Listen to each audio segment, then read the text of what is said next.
When Gloria Choi filmed the fresh footprints of the man stalking her, she thought the evidence would save her life.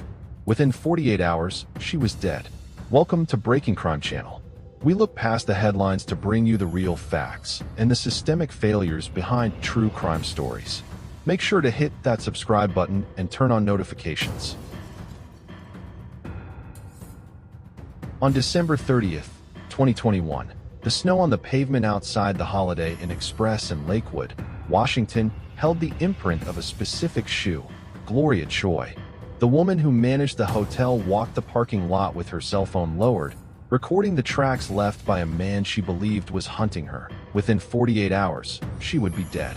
The failure to prevent her death is now the subject of a civil lawsuit that challenges a foundational premise of American law enforcement: whether police officers have a legal duty to protect a citizen who tells them, repeatedly and with evidence, that they are about to be killed. In May 2021, Billy Rickman checked into an Oyo hotel managed by Choi's family. He had recently arrived from California.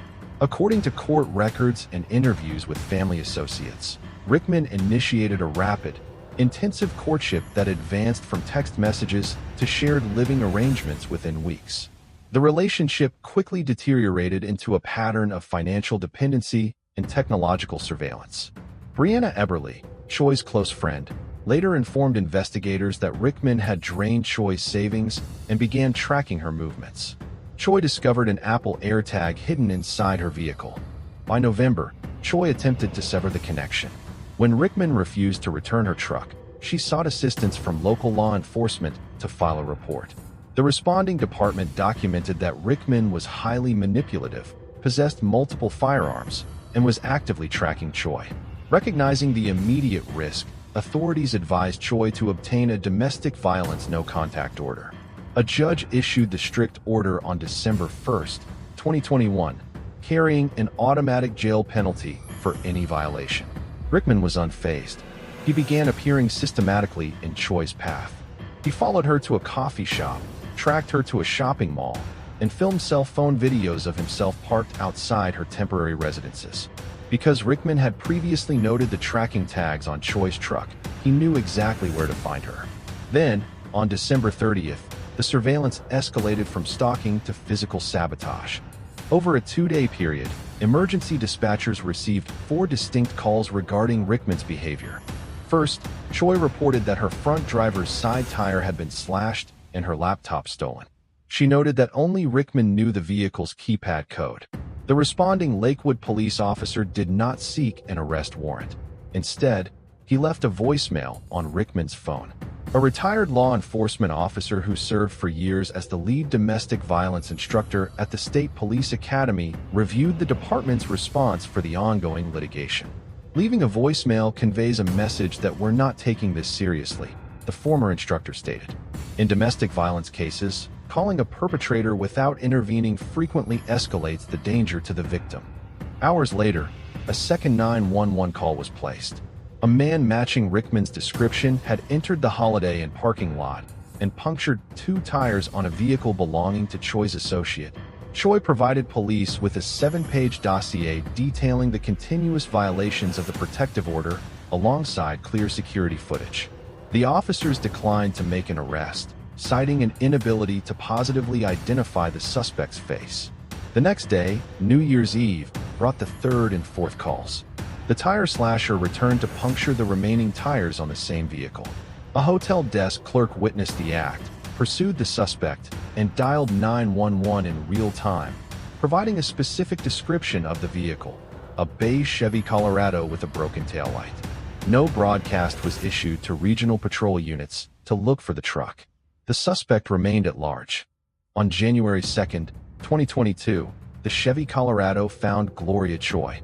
At approximately 6 p.m., Rickman deactivated his cell phone, blinding the digital tracking network that prosecutors would later use to reconstruct his movements.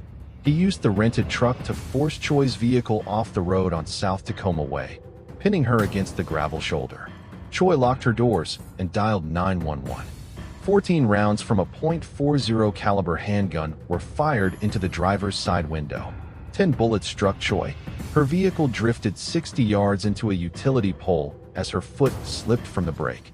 The prosecution team described the mechanics of the assault based on forensic recreation during the trial. They noted that after firing the initial volley, the shooter made a U-turn, drew alongside the drifting truck, and fired 5 additional rounds into the cabin to ensure the outcome. He was there to kill her. 4 days later, California Highway Patrol officers apprehended Rickman in Humboldt County following a high-speed pursuit. He was hypothermic, wet, and heavily intoxicated.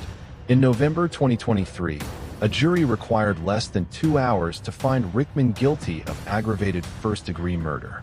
He was sentenced to life imprisonment without the possibility of parole. The criminal trial solved the question of identity. It did not solve the question of systemic failure.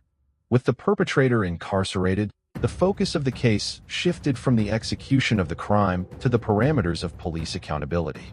A veteran civil litigator representing the Choi family filed a wrongful death lawsuit against the city of Lakewood.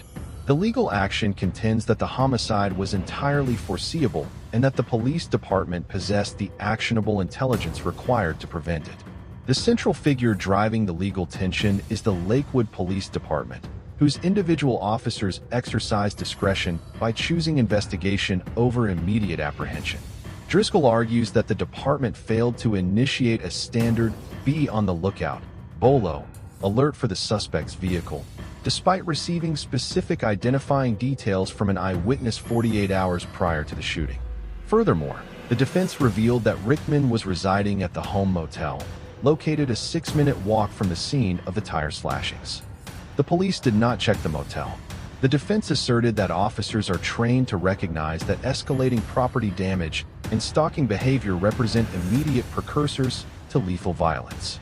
The city's legal defense relies on a well-established doctrine in American tort law, the public duty doctrine.